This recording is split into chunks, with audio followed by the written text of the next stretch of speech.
Aqui hoje a gente vai falar de como as próximas tecnologias, principalmente de IA, vão favorecer o negócio. Tá? Então, time de peso aqui de especialistas. E, para começar, eu queria que vocês se apresentassem, por favor. Falem, o Raul já falou, mas se puder falar um pouco mais, onde trabalham, o que fazem e qual é a empresa. Pode falar, o Raul. É rápido aqui, né? Eu fui executivo de mercado até 2011. Eu era head de estratégia da Volkswagen. Tinha estratégia, inovação, processos, projetos. Tem uma cômica nisso. Eu surtei em 2011, naquele me deram um sabático, os 40.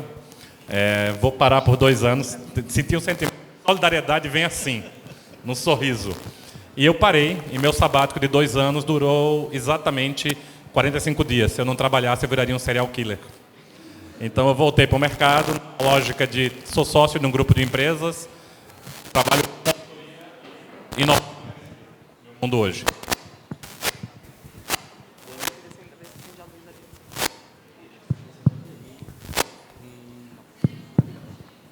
Boa noite. Boa noite, pessoal. Obrigado, Raul, pela abertura, foi sensacional. Cato, obrigado por estar aqui intermediando.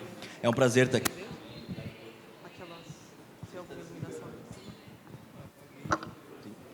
Obrigado. Oi, voltou. Bom, é um prazer estar aqui hoje, falando com vocês, podendo debater sobre inteligência artificial. Eu tenho muitas crenças dentro de inteligência artificial, né? Eu acompanho o mercado e como as coisas estão evoluindo há muito tempo. Bom, trabalhei, falando um pouquinho do meu perfil profissional, eu tenho um background bem técnico. Eu vim de DASA, Sodexo, trabalhei na Doutor Consulta com o Cato também, eu estou aqui por indicação dele. E hoje eu sou CTO e um dos sócios aí da Forsign. Bom, é isso. Obrigado, pessoal. Olá, eu sou a Fernanda Toscano, eu sou responsável pela área de tecnologia e também pela área de inovação da Veloy. A Veloy é uma unidade de negócio da Alelo, né, que é uma das empresas que trata todo o âmbito de mobilidade dentro do grupo, que é um grupo formado pelo Banco do Brasil e pelo Bradesco. Então, eu também vim de um background técnico, trabalhei muitos anos na indústria de telecom, então eu passei por Claro, Sky, Nextel, e depois mudei bastante ali a minha carreira e agora estou nessa parte de meios de pagamento, mobilidade e todo esse contexto diferente. A gente tem bastante coisas para conversar. Alô, meu nome é Marcelo Martins, sou CTO na Get Ninjas, que é um marketplace de serviços.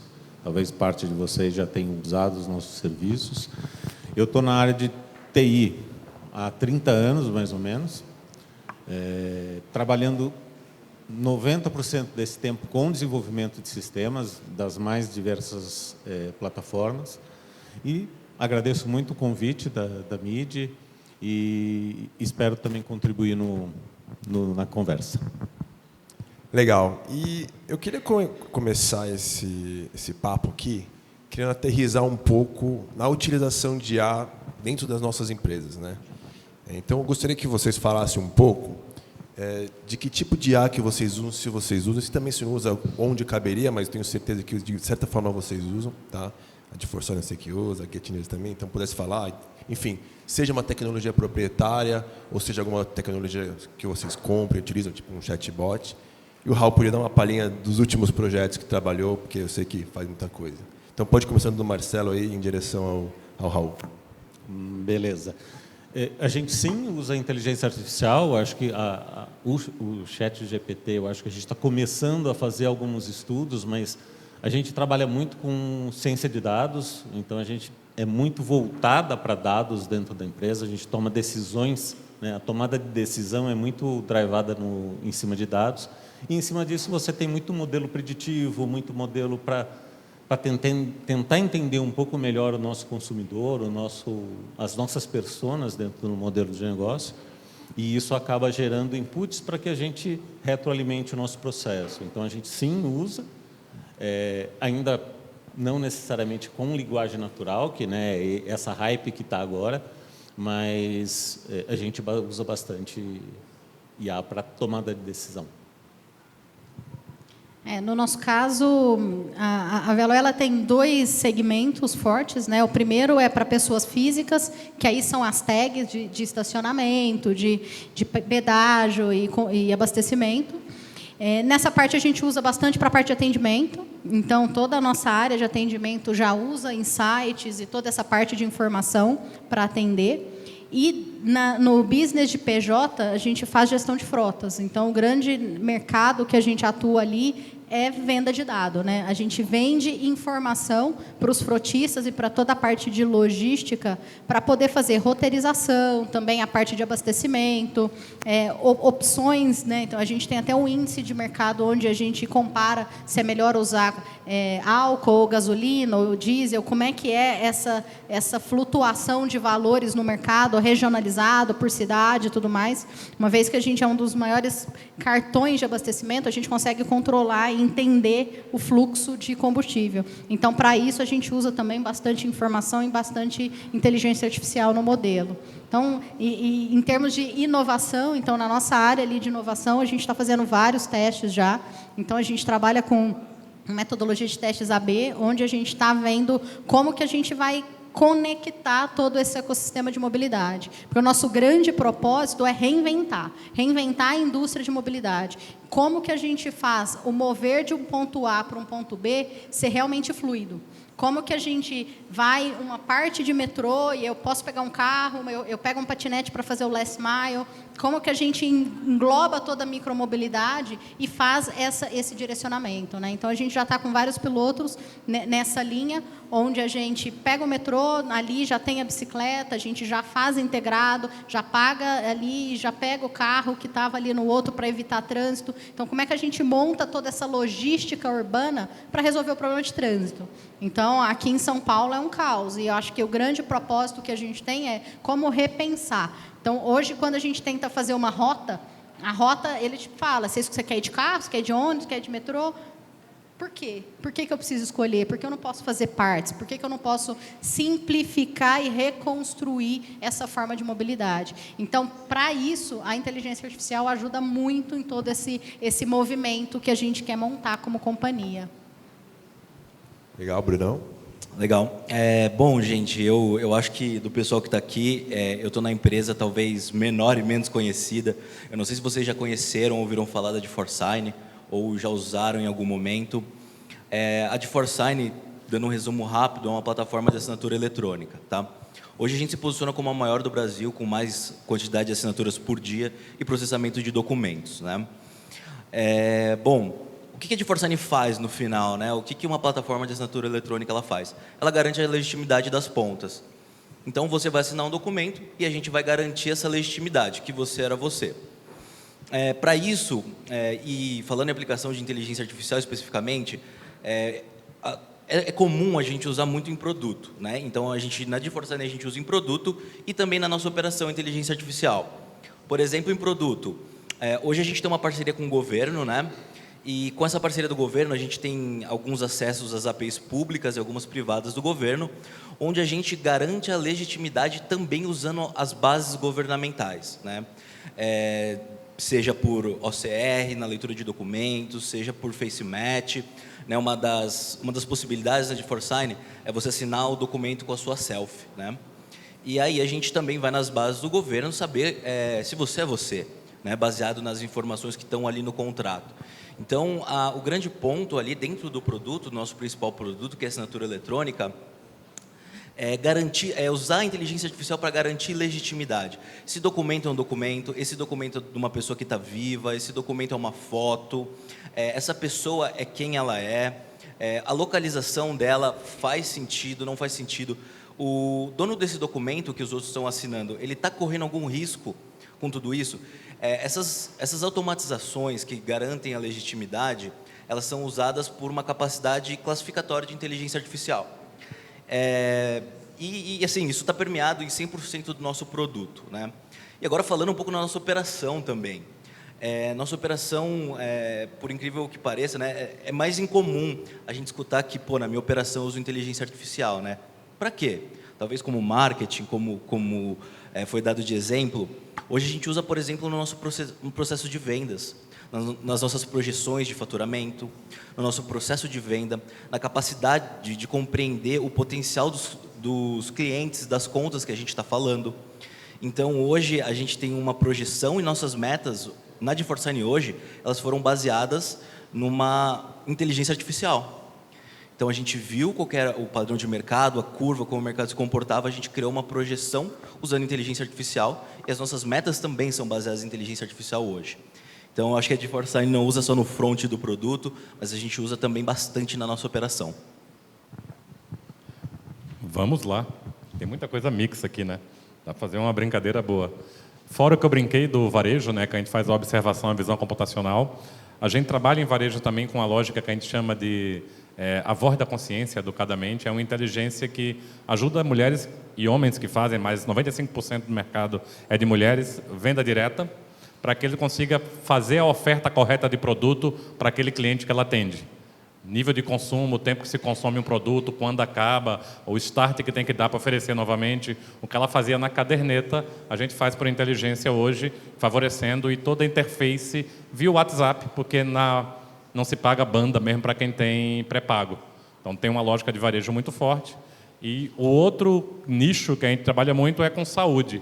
A gente trabalha muito com longevidade, então a gente trabalha em visão computacional em residências para que avalie se aumenta a curvatura da coluna, diminui a velocidade do andar, se diminuição de massa muscular, e isso tem um ranqueamento que faz a indicação se é um fisioterapeuta, se é um médico, qual a orientação que tem para que aquele idoso seja atendido, apoiado e ele possa ter autonomia.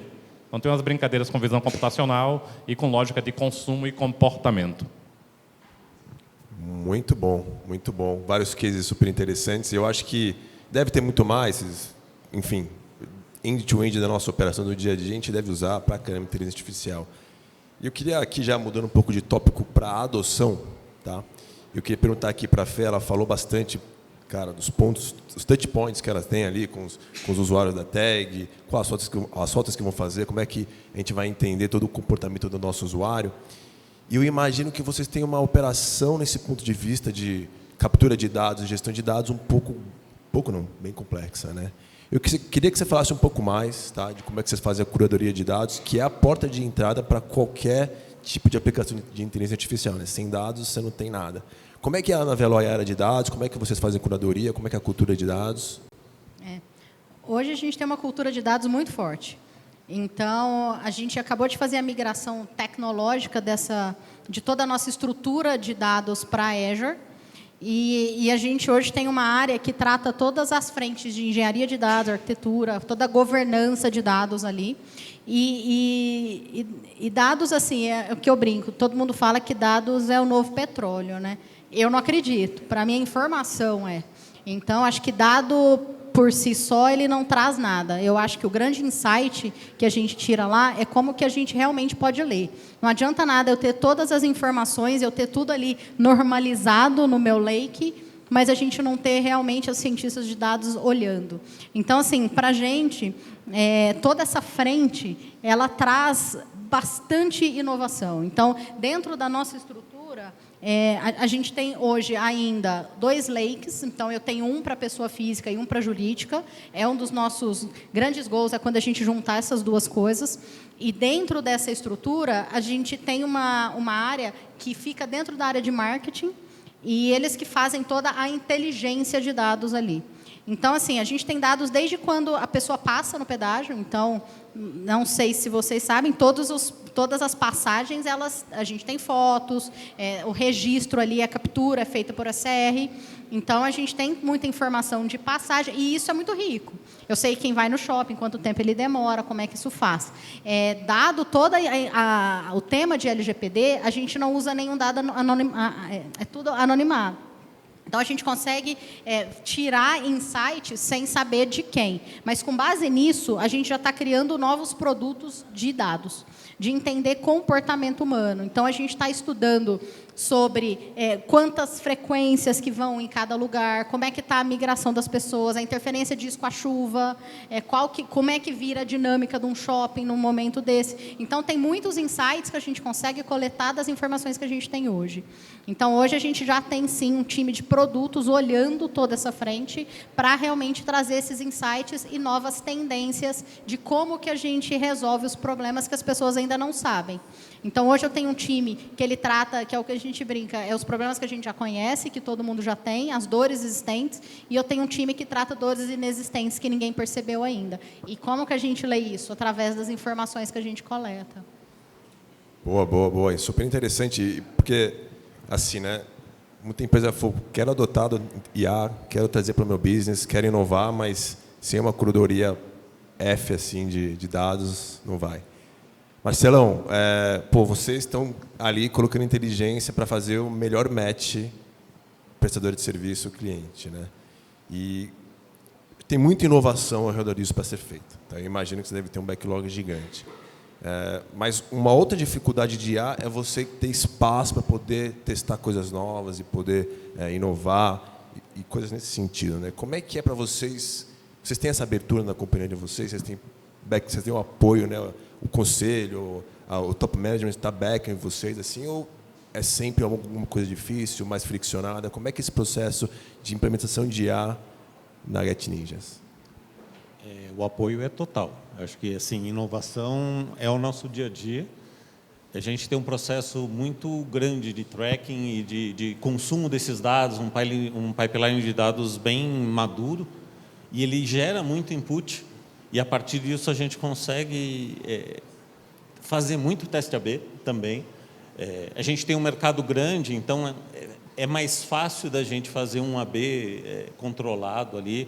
A gente faz algumas dezenas de teste AB durante 1 mês, 2 meses. Dá o tempo ali para a gente ter eficiência nesse resultado, faz rollout, volta atrás, tira do código e vai para o próximo. Acho que o que eu falei ali de efetivamente a gente tomar decisão a partir dessa análise de dados em cima é muito do nosso dia a dia. Então, também tem uma equipe de engenharia de dados, uma equipe de cientistas de dados, muitos analistas de dados que pegam esse dado que saiu ali do nosso lake e interpretam, né? E, no fim, é uma interpretação, é um insight, é a busca de correlações, né? Qual que é a relação entre a chuva e a entrada e a saída do estacionamento, né? E isso é muito rico para a gente. Então, o apoio é total dentro da empresa para essa parte de inovação. Boa. E para terminar esse tema aqui de fricção e dificuldades de adoção de IA, vou fazer uma pergunta difícil para o Bruno e para o Raul agora. Tem um estudo da Statista que falou que o mercado de IA esse ano foi de 136 bi. E vai ser 1,8 tri até 2030, se não me engano. Pode parecer muita grana e muito grande, mas o ratio de adoção é de 35%. É pouco. Se a gente quiser deixar todas as empresas, sei lá, as mais relevantes principalmente, utilizando IA, isso vai demorar muito ainda. Por que é tão difícil? Por que é tão complicado? Por que as empresas, mesmo com incentivo, toda essa hype, chat GDP, por aí vai, por que é tão complicado? Começando pelo Raul. Legal. Eu acho que tem uma coisa que responde isso e até um pouco do que a gente comentou aqui sobre, no geral, vivência. A gente fala, concordo contigo 100%, informação é o novo petróleo, dados não. A gente não tem cultura analítica, a gente não tem cultura de visão sistêmica, nem cultura de raciocínio lógico. Então, as pessoas têm uma máquina e não sabem usá-la. E isso é comportamental geral, não estou falando uma lógica só. Por exemplo, não adianta ter uma empresa com cultura data-driven se eu não escuto quem está na ponta para saber qual a pergunta correta que eu tenho que passar para o cientista de dados para que ele pergunte a base e ela vai responder o que eu quero ouvir. Gerar dados, a partir de dados, gerar dados e não informação, não ajuda. Então, a gente vai ter uma aceleração gigante, tecnicamente acontecendo, mas que eu ainda acho que é até pífia do que poderia ser. Então, acho que tem uma lógica muito grande de carência educacional, carência de análise e de entendimento para isso pegar uma aceleração maior. E o mais crítico ainda, eu brinco hoje que o livro de estratégia mais importante não é Porter, não é Drucker, é quem mexeu no meu queijo. É a gente querer sair de onde está para fazer uma coisa diferente. E fazer mudar é risco. Muitas vezes eu não quero saber o resultado da análise que vai aparecer.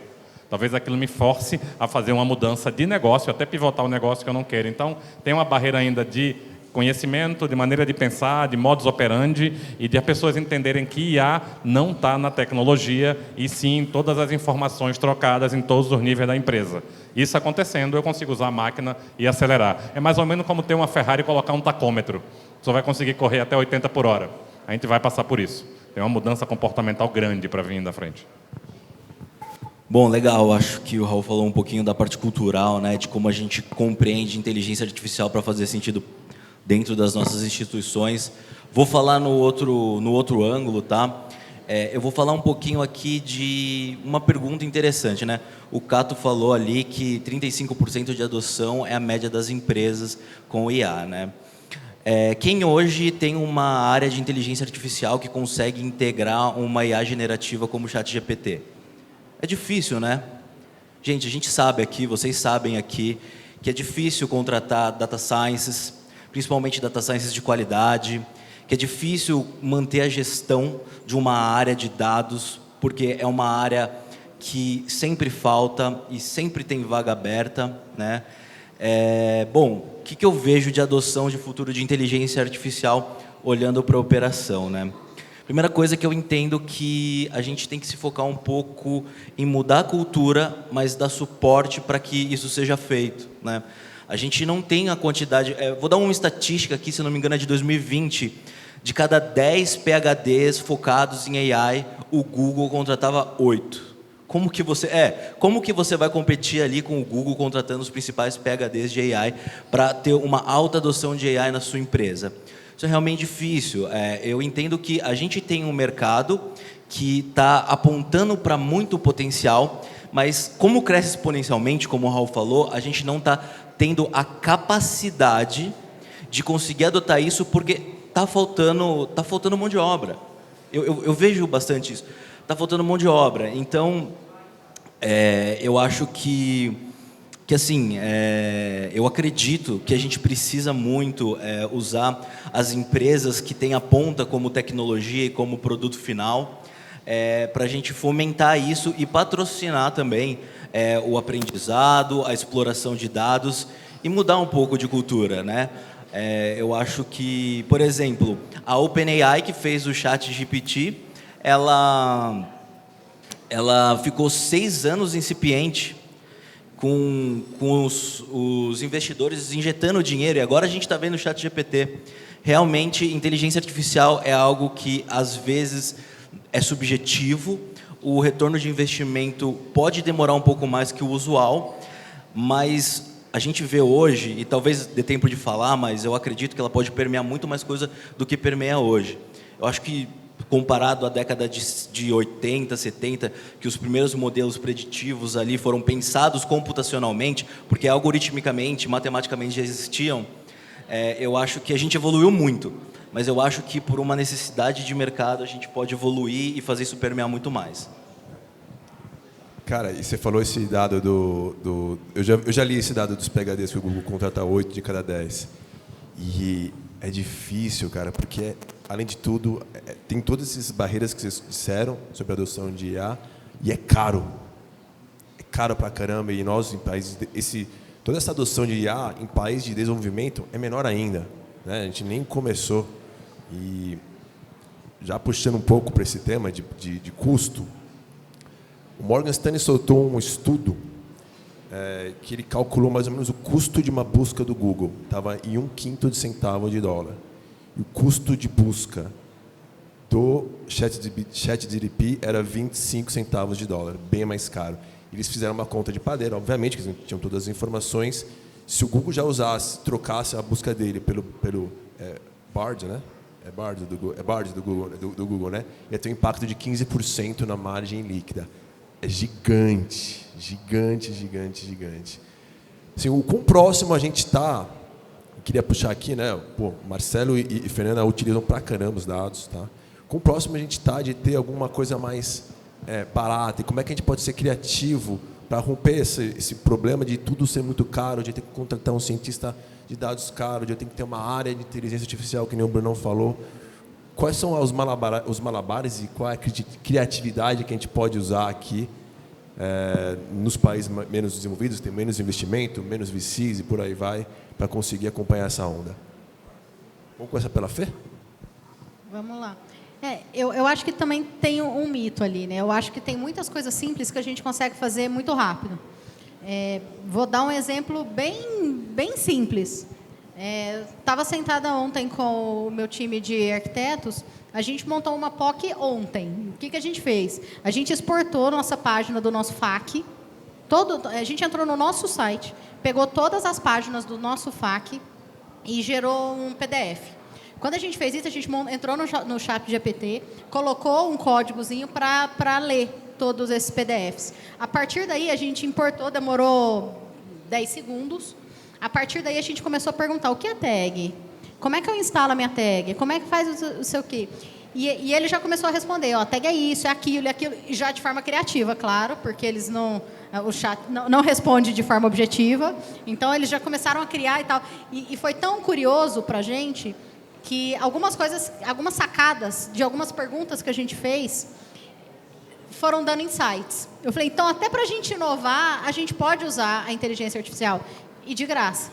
Então, não necessariamente a gente precisa reinventar a roda e a gente precisa começar grande. É o que eu sempre falo em inovação e lá no meu time, começa pequeno. Assim a gente chega no grande. Então, assim, dá para fazer muita coisa brincando com o seu time, dá para montar e para criar novas formas de fazer. Basta sentar e começar. Então, acho que a partir daí, você faz de um jeito, você tem outra ideia, você pega outra sacada e assim você vai construindo. É uma construção, não é vamos sentar agora e vamos mudar o mundo. Não é assim que começa. Então, começando assim, dá para fazer e dá para começar. Boa. É um processo muito incremental mesmo, né? Eu concordo que a mão de obra é complicada, é cara, mas eles mesmos hoje, dentro da equipe, estão usando o ChatGPT para ser mais eficientes. Então, os nossos engenheiros de dados estão colocando inputs ali, trocando experiência com a resposta que eles têm, que o chat tem, e tendo mais eficiência no próprio trabalho dele. Então, potencialmente, eu vou precisar de menos mão de obra para entregar o mesmo valor que a gente estava querendo. Eu acho que aí você ganha eficiência, né? Eu acho que não dá para começar com o custo altíssimo. Dá para fazer coisas relativamente simples. Tem muito machine learning meio pronto, que você pode parametrizar, fazer alguns testes e gerar valor para a tua empresa. Que no fim é isso que você quer, né? Você falou muito do botar o pé no chão, né? Cara, não adianta eu fazer um projeto de R$1 milhão que vai me render R$10 mil. Não é rentável. Você precisa ter um horizonte ali que aquilo gere valor para a tua empresa. Então, eu acho que o custo, sim, é alto, a mão de obra mas a gente consegue começar um pouco mais simples e ir incrementando isso com o tempo e tornando isso parte da cultura da tua empresa, né? Você está falando bastante de inovação, mas isso tem que ser dentro da cultura organizacional, né? Inovação não é só uma área que fica escondida lá no canto da empresa, né? Se for assim, eu acho que não funciona, na minha concepção. Eu acho que tem que estar enraizado em todo mundo dando opinião ali e tentando tirar um valor maior daquele input. Boa, é isso aí. Eu também acho que tem uma pegada que era ter um ponto cultural, né? Acho que a gente tem que mudar a cultura no nosso dia a dia, nós, a nossa companhia, para a gente estar mais aberto em enxergar essas oportunidades. E, Raul, deixa eu fazer uma pergunta difícil para você aqui agora, cara. Uma pergunta complicada. Até agora, o que a gente viu do ChatGPT, versão 4 e tal, né? Lidando com muito mais palavras, mais assertivo, etc. Já tem, você falou do ROI, né? Então vou usar isso. Já tem ROI? A gente já pode falar que empresa utilizando e mudando o game de verdade, não pela hype, mas pelo ROI? Eu acho que tem. Eu acho que tem ROI no uso, até não precisa ser o 4, pode ser o 3 já. Só que eu vou numa lógica de, assim, esquece prompt e começa a plugar no ChatGPT. Não vê ele como uma coisa de pergunta e resposta, não vê ele como um buscador. Vê ele com os dados, como você brincou de fazer análise e melhorar. Tem gente fazendo open to buy no varejo com ChatGPT, refinando monstruosamente a qualidade dos dados para ter uma compra correta. E varejo é comprar bem para poder vender bem depois e ter margem. Então, assim, se a gente souber usar, e aí vai uma lógica de... gente, o burburinho do ChatGPT está sendo curiosidade e oba-oba. O que a gente vai realmente rentabilizar é o que está no tech, de como é que eu conecto e leio. Então, assim, se aquilo começa a se conectar como uma rede neural se conectaria, fazendo sinapses e trazendo, fiz uma brincadeira agora, mas seria mais ou menos isso, sim, dá para gerar ROI, com certeza. Vale o investimento, não vale fazer 1 milhão para tirar 10 mil. Mas se, por exemplo, eu tenho uma perda de 10%, eu reduzo a perda para 5%, eu tenho que olhar o que eu tenho de margem em cima dessa perda. Então, olhar um pouco matematicamente isso, que eu acho que é uma coisa que a gente peca também no mercado de tecnologia, é a gente olhar o resultado que a gente gera dentro do DRE. Quanto eu gero de EBITDA, o que é que eu estou gerando de resultado? Se eu olhar isso aí, o ROI tangibiliza. Mas pensar, por exemplo, estou usando o ChatGPT, vou ter awareness de marca. Vai não. Vai ser para ele. Para ele vai ser ótimo. Cada vez vai ficar mais importante. Mas é conexar, plugar. Boa. Então, tem ROI, eu acho que... Também concordo com você, mas é um achômetro, não sou tão expert quanto você, mas eu também acho que tem ROI. Eu acho que as empresas estão de olho. Microsoft, aliás, está com o olho bem grande. Vou fazer outra pergunta difícil para o Brunão aqui, que é um cara... A gente já fez vários projetos de IA junto, trabalhamos bastante junto. Cara, achamos um cara para bater de frente com o Google. Acho que a Microsoft vai pescar alguma coisa com Bing, aí está colocando no Office, está colocando naquele auxiliar do Office. O clipezinho vai voltar ali para ajudar as pessoas. Vai voltar aí. Achamos alguém para fazer frente no search pro Google? Assim, quando eu vou falar o que eu acredito, tá, gente? Não tem como ninguém falar com muita propriedade qual que vai ser o futuro dos buscadores, porque está mudando agora. Então, a gente precisa observar historicamente o que está acontecendo. O que eu acredito? A primeira coisa que a gente viu aí durante muito tempo o monopólio do Google sobre os buscadores, né? Eu acho que não é que a Microsoft vai conseguir fazer frente, mas o advento do ChatGPT, ele vai mudar a nossa interação com buscadores, né? Eu acho que o ChatGPT, ele foi um pouco mais além.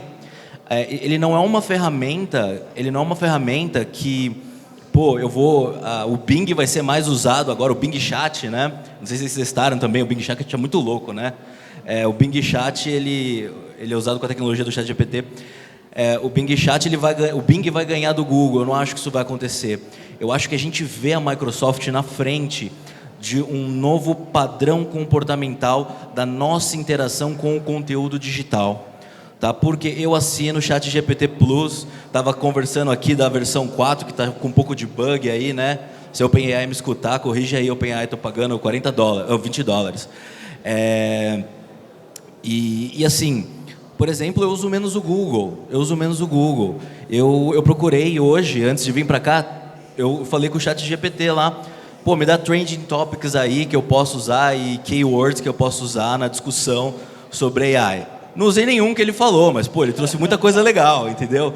Então, assim, ele está mudando a interação como a gente tem com o mundo digital e eu acho que ele vai mudar muito mais, né? Eu acho que vai permear mais coisa. Se eu fosse falar tudo que eu acho, eu ia ficar o dia inteiro.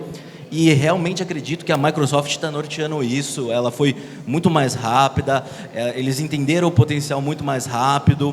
Essas tecnologias já existem há algum tempo, a Google já usa internamente, mas trazer isso para o mercado e agregar valor à Microsoft, eu acho que ela está inovando.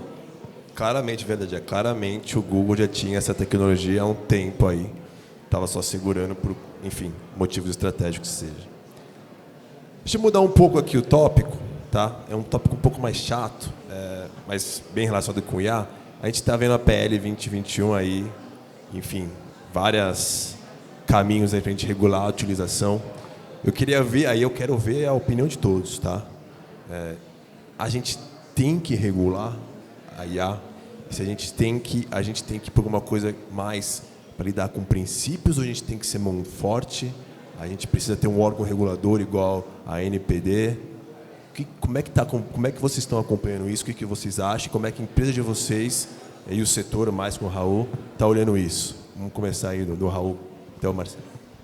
Dá aquela respirada funda, né? Cara, eu acho que regulação, da maneira com que a gente usa, tudo que a gente usa é necessário. O medo é o peso da regulação. A regulação ela não pode engessar. E não pode ser interpretada pela metade. A gente viu pelo Marco Civil da Internet, a gente viu pela LGPD. Se você comparar com a GPDR europeia, a nossa é muito mais amena no processo. Eu acho que tem que ter uma lógica de regulação. Sim, ela vai acontecer. Mas eu tenho um receio muito grande que assim, a gente está falando de uma coisa que a gente está conhecendo agora a consequência. Eu já vou colocar uma regulação, e IA a gente fala de regulação há muito tempo. A gente fala de 3 níveis de IA com um patamar ético muito grande, um nível mais avançado. Vai ter que ter um freio, só que esse freio não pode ser um freio que impeça desenvolvimento. E aí separar as duas coisas, tipo, num lab pode, no comercial não, isso é um risco gigante, né? Tipo, cara, mas funcionou, eu não vou poder usar? E se eu impedir isso, eu paro de gerar ciência. Diferente de um LGPD, de um Marco Civil, vou parar de criar ciência em cima disso. A gente precisa dessa ciência gerada. Aí vem o segundo ponto que eu acho que é o mais crítico. Tem que regular. Eu consigo regular? E aí fica no ar, porque eu acho que tem... Lembra um cara chamado Hall? 2001, Odisseia no Espaço? Eu consigo regular? Cara, tem um desafio enorme aí em cima disso. Bom, nossa, é uma pergunta muito filosófica a pergunta que o Cato fez, né? Como regular algo que a gente não consegue necessariamente entender como funciona? E o que eu quero dizer como entender, né? O Facebook, ano passado, desligou a AI que fazia reconhecimento facial dele. O Facebook anunciou isso ano passado, que ele desligou a AI de reconhecimento facial. Se vocês subirem uma foto no Facebook, ela não reconhece mais o rosto automaticamente. E o Facebook alegou que ele não tinha mais controle da AI dele. Ele não entendia mais como ela estava funcionando. Então, eu acho que é uma pergunta muito filosófica, né? Como que eu vou regularizar e saber como a IA está pensando? Se ela foi gerada por algoritmos estatísticos aí, junto com computação. É complexo, mas eu acho que se faz necessário, tá? A gente tem que achar um meio termo. E talvez a gente ache ou não ache nunca, e talvez seja o fim da humanidade, não sei. Mas não, é sério, porque assim, vamos pensar o seguinte, vamos pensar que você comprou um Tesla agora. Stephen Hopkins falou sobre isso, né? Exato. Não, vamos pensar o seguinte, comprei um Tesla, só que, meu Tesla tá super moderno. Comprei, daqui 5 anos eu fui lá e comprei um Tesla e o piloto automático tá super eficiente. E aí eu tô numa situação que ou eu atropelo o ciclista ou o meu carro cai do barranco e eu morro. Qual vida que o Tesla vai escolher? Agora, e se esse ciclista for uma criança? Qual vida que o Tesla vai escolher? É difícil. É difícil. À medida que a gente automatiza nossas decisões, a gente abre precedente para discussões sobre quais são nossos valores morais no futuro, porque de alguma forma a gente tem que passar para a inteligência artificial isso. Então, eu acredito que, assim, eu não sei dizer. A minha opinião é, não sei. É muito complexo ainda para a gente. Tem vários escritores, Isaac Asimov, que já falaram muito disso. As 3 regras da inteligência artificial ali e tudo mais. Mas eu acho que ainda é muito subjetivo. Eu acredito que a gente precisa de uma regulação. Porque a gente já viu inteligência artificial preconceituosa. Inteligência artificial do Twitter, que dava destaque para foto. Tinha preferência por pessoas caucasianas. Então, cara, a gente precisa de uma regulação. A pergunta é como? Até onde a gente consegue? A minha opinião é muito a mesma. É difícil falar que não, mas é difícil falar que sim. Eu acho que o grande ponto ali é que eu acho que a gente precisa, inclusive, usar a inteligência artificial para eles nos ajudarem a pensar como. Então, eu acredito muito nisso, porque não dá para deixar seguir, porque é assustador. E eu fiz vários testes com ela, tentando falar coisas erradas. E você vê assim, a criatividade e a forma é muito além do que um ser humano é capaz de pensar. Então, assim, eu não acho hoje que um ser humano é capaz de criar uma regulação adequada. E também não acho que a inteligência artificial também sozinha é. Então, eu acho que isso é um grande desafio para a humanidade no futuro, de como fazer, como não limitar, como não travar, mas como não deixar solto, né? Eu acho que eu concordo com todo mundo da questão de ter alguma regulamentação, né? Mas a regulamentação também pode criar um viés na própria inteligência artificial, né? Você pode começar a induzir ao que você acredita, ou ao que o órgão regulador acredita, e que ele pode ser enviesado também. No caso da LGPD, são regras estabelecidas, é isso, isso e isso, e pronto, né? Não tem ambiguidade. Se você regula uma inteligência artificial, é como regular a imprensa. Se você diz qual a notícia que você vai mostrar para a população, como é que você resolve isso? Você está enviesando também. Então, ser um órgão regulador é muito complexo também. É uma questão que está pegando fogo agora. Tem bastante, principalmente com esse novo governo, tem bastante assim, burburinho em volta. Tenho certeza que o MIDI vai ficar bem à frente disso. Mas é isso, pessoal. Sim, vou seguir aqui para umas palavras finais, tá? Obrigado pela participação de todos, bate-papo maravilhoso, altíssimo nível. Queria que vocês deixassem palavras finais aí e, tendências, coisas que estão voando para o futuro também. E, de novo, obrigado aí pela participação de todos. Legal. Eu acho que eu vou brincar com o que eu brinco sempre. Eu falo que tudo que é lançado...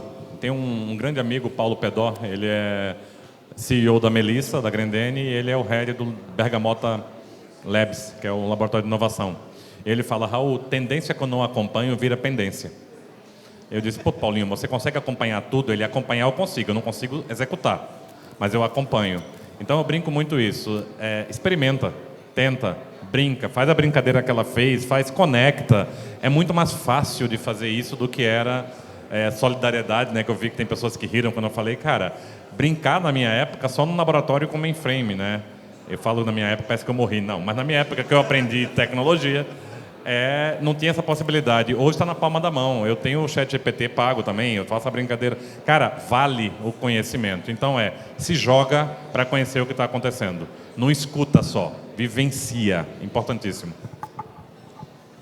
Bom, eu vou ser um pouco mais polêmico aqui, tá? Talvez eu seja bem polêmico no que eu vou falar. Eu acredito que, há algum tempo atrás a gente falava muito de transformação digital, né? E hoje é uma coisa que já saturou de falar. O que isso quer dizer? Quer dizer que quem ainda está pensando em transformação digital, sinto muito, já está um pouco atrasado. Realmente acredito nisso, apesar de ser um pouco polêmico. Ter uma operação digital, nascer digital, saber usar a tecnologia de maneira estratégica hoje, é necessário para a gente ser competitivo, para a gente existir. Não dá mais para falar, por exemplo, em transformação digital, que já foi muito falado, IA vai virar a mesma coisa. Não vai dar mais para falar em uma adoção. Adoto IA ou não adoto? Ou então, será que serve para o meu negócio ou não serve?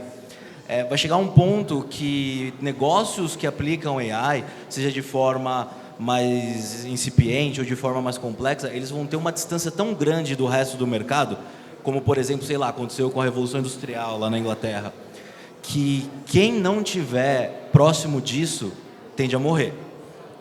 É uma opinião bem polêmica, e eu acho que a gente ainda está bem longe disso ser um game changer nesse nível, mas eu acho que vale atenção nesse tema. É isso. Eu acho que eu vou muito na linha do que o Raul falou, porque para mim é sobre usar, testa, pega um problema seu, real, qualquer, o que for. Eu, no meu caso, eu vou viajar, eu pergunto para a ChatGPT, para onde eu vou, qual é a rota, qual a melhor forma. Ela responde como ninguém. Se você está triste, conversa com ela.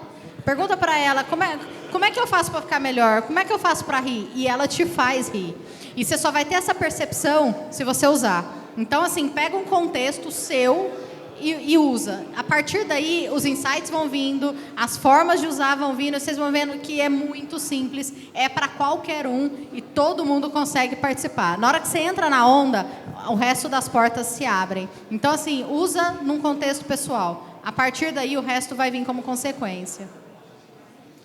E eu acho que o grande boom, né, a grande diferença que tem no ChatGPT é trazer a popularização de uma tecnologia muito complexa.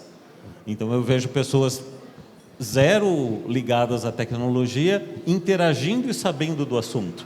É óbvio que é um hype e daqui a pouco vai diferenciar um pouco, mas eu acho que é o começo de uma forma diferente de enxergar a inteligência artificial.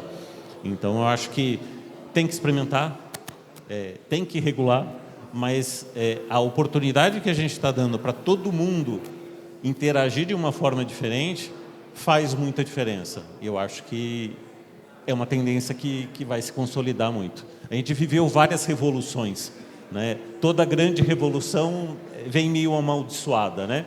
Então, a gente precisa simplesmente aceitar, falar que aquilo ali faz parte da nossa vida agora e absorver. Muito bom. Pessoal, obrigado pela presença de todos, obrigado pelo painelista, uma salva de palmas para eles. E é isso aí, até a próxima.